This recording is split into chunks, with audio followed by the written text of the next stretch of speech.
Subscribe and leave a comment saying I subscribed, and I will personally reply to your comment.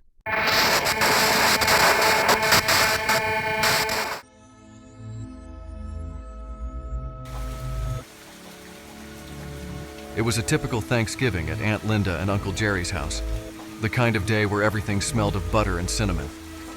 The adults were laughing too loudly in the dining room, their voices slurred from Aunt Linda's spiced apple cider, while we kids were stuck at the card table in the corner. My little sister Becky and I were side by side, kicking each other under the table until Mom shot us her cut-it-out look from across the room. The dining table was a vision, overflowing with food that gleamed under the dim chandelier. A turkey so golden it looked fake, mountains of mashed potatoes, candied yams topped with a burnt crust of marshmallows. Uncle Jerry was at the head of the table, a self-proclaimed turkey whisperer, sharpening his enormous carving knife. "Kids, this turkey took hours to brine. Secret recipe," he said, looking right at us. His smile stretched across his face. "You're gonna love it." I glanced at Becky, who was quietly stacking her peas into a pyramid on her plate. She didn't seem impressed. Finally, Uncle Jerry stood up, his knife in one hand and the giant turkey fork in the other, like some culinary knight preparing for battle. "Here we go, folks," he said with a dramatic flair, driving the fork into the turkey's breast. And then it happened. At first, I thought he was choking on his words. His face went red, his hands jerked, and the knife clattered onto the table. Aunt Linda screamed. Uncle Jerry wobbled on his feet before collapsing forward, slamming into the table with his full weight. The turkey slid toward us like a runaway train, taking bowls of stuffing and gravy boats with it. A glass dish of gelatinous cranberry sauce tipped straight into my lap. The cold blob splattered against my slacks and over Becky's sweater. I remember looking down, seeing the thick, sticky crimson spread across my pant legs, my sister frozen beside me. For a moment, I thought it was blood. "Jerry! Jerry!" Aunt Linda was shrieking, kneeling beside him. My mom and dad were out of their seats in seconds, their chairs toppling backward. Becky started crying, big hiccuping sobs as she stared at the mess on her chest.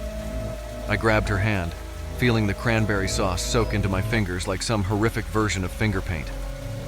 "Get the kids out of here," Mom barked. But I couldn't move. I was stuck there, staring at Uncle Jerry sprawled across the table, his head tilted sideways. His eyes were open, but they weren't looking at anyone anymore. The rest of the night is a blur. Someone called 911 and the paramedics came, their bright lights flashing outside the windows. Mom took us home early, apologizing over and over, as if she'd been the one to make the night go wrong. Becky stayed glued to me the entire time, sniffling into my cranberry-stained sleeve. That was the last time we saw Uncle Jerry alive, at least. It turns out he had forgotten to take his blood pressure pills for days. With all of the preparation for Thanksgiving, he had a heart attack and the paramedics couldn't revive him. To this very day, if I even smell cranberry sauce, I lose my appetite. Thanksgiving was supposed to be a time for family, but in 1992, the holiday became something else entirely. I was only 14 at the time, but that Thanksgiving changed me forever. It started with the wind. We lived in a small town just outside Hattiesburg, Mississippi. My family wasn't wealthy, but we had a cozy house with a big backyard. I remember Mom bustling in the kitchen, humming a hymn as she basted the turkey.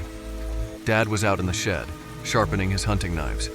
My little sister Kelly and I were on the couch flipping through the Sears Christmas catalog and circling everything we dreamed about Santa bringing. The first sign of trouble was the sky. The clouds hung low and greenish, churning like an angry sea. Even as a kid, I knew that was a bad omen.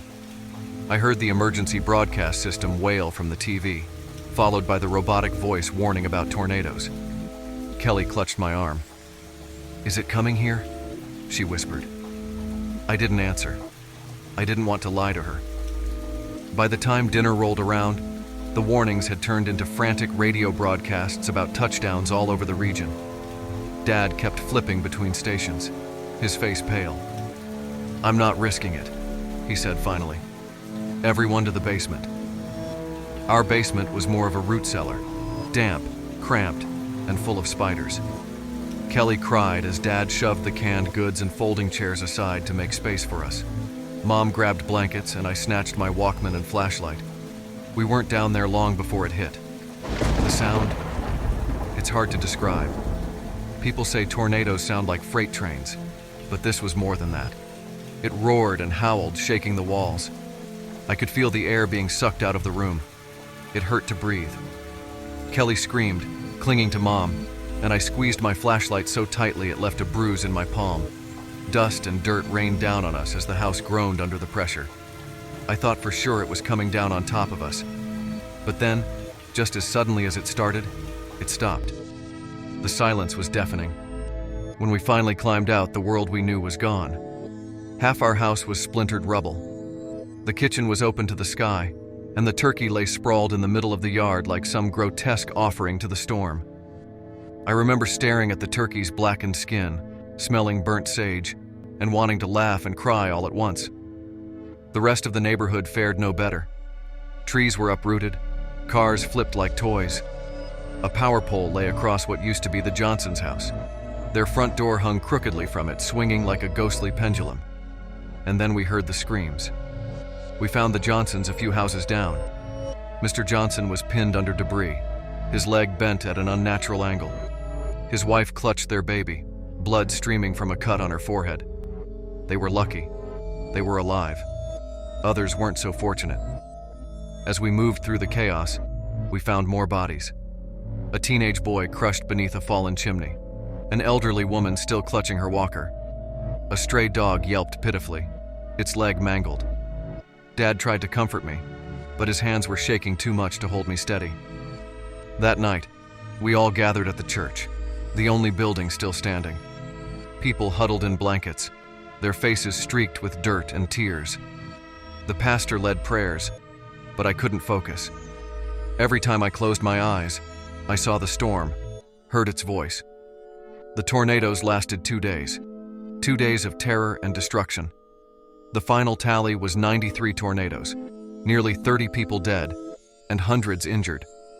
Thanksgiving came and went with no feasts, no celebrations, only grief and gratitude for those of us who survived. Even now, when the wind picks up and the sky turns green, I feel that same suffocating fear.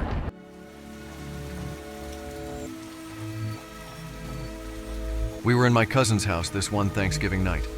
I had been looking forward to this trip for weeks, craving the noisy chaos of family, laughing kids, clinking glasses, and the muffled sound of football on the living room TV. The house was just as I remembered it. Overstuffed couches, old family photos lining the walls, and that creaky step on the staircase that everyone swore they'd fix but never did. The drama started when Uncle Bobby arrived. He hadn't been mentioned once in the weeks leading up to Thanksgiving. No one talked about him, and I didn't even know he'd been released from prison. When he walked in, dragging a beat-up duffel bag behind him, the room seemed to shrink. Bobby wasn't a big man, but he had a presence that felt like a cold draft sneaking through a cracked window. His greasy hair hung limp, and his faded tattoos peeked out from under the sleeves of a tattered leather jacket. "Bobby!" Aunt Liz squealed, forcing a smile as she handed him a plate of food. "It's been a while." "Yeah," he muttered, barely looking at her. He shoved a roll into his mouth and headed straight for the den, leaving a trail of tension in his wake. That night, the unease in the house was palpable. The adults whispered in corners, glancing toward the den where Bobby sat, chain-smoking and scrolling through his phone. My cousins and I tried to keep the mood light, playing board games in the dining room, but even the youngest could sense something wasn't right. The storm hit around midnight. I was in the guest room upstairs, half asleep, when I heard the shouting. At first, it was muffled, just the rise and fall of angry voices. Then came the crashing sound, a table flipping over maybe, and my aunt screaming, "Bobby, stop! That's enough." I bolted downstairs to find the living room in chaos. Uncle Bobby stood in the center, his face red with rage, clutching a fistful of Aunt Liz's gold necklaces. My uncle tried to step in, but Bobby shoved him aside. My mom was frantically dialing the police while Aunt Liz pleaded with Bobby to put the jewelry back. "You think you're better than me? Bobby spat, his eyes wild. Sitting here with your fancy turkey dinners and your perfect little lives? You don't know what it's like out there. You don't know what I've been through." No one dared to respond. Then Bobby turned his attention to the china cabinet. He yanked open the doors and started grabbing anything that looked remotely valuable. Antique dishes that were wedding gifts, and a silver tea set. Aunt Liz lunged forward trying to stop him, but he shoved her so hard she stumbled back and fell into a chair. The police arrived within minutes. The blue and red lights flashing through the windows felt surreal, like I was watching a scene from a movie. 2 officers burst through the door, weapons drawn, shouting commands. Bobby froze, his arms still full of Aunt Liz's jewelry. For a moment, I thought he might drop it and surrender. But then he bolted toward the kitchen, knocking over chairs and sending dishes crashing to the floor. The officers gave chase, and I heard the sounds of a struggle. Grunts, a chair breaking, Bobby screaming profanities. They dragged him out in handcuffs while he thrashed and yelled about how we'd all abandoned him. Once he was gone, the house felt eerily silent. The adults sat in stunned disbelief, surveying the mess he'd left behind. Broken glass glittered on the floor like tiny shards of ice. Aunt Liz sobbed quietly, holding on to one of her daughters, while my mom started sweeping up the wreckage. That Thanksgiving, we didn't talk about gratitude. We didn't talk much at all. Subscribe and leave a comment saying I subscribed, and I will personally reply to your comment. If you would like to hear more stories and support this channel, please give this video a thumbs up and subscribe. Thanks for watching.